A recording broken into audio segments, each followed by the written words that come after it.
If you want to download the VLC player on your Windows PC, first click this search and just type Microsoft Store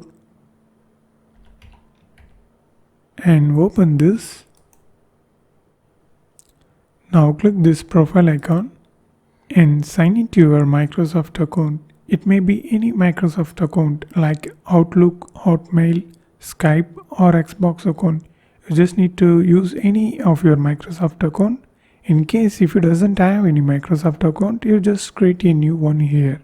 It's completely free. I'm also using their free account. After that, just click this search and just type VLC and search. Now open this first link. So now just click install. It's downloading right now. Now enter your Windows PIN. It's installing right now. Okay, now minimize this. Now here you can see VLC media player. Now just click that. And that's it.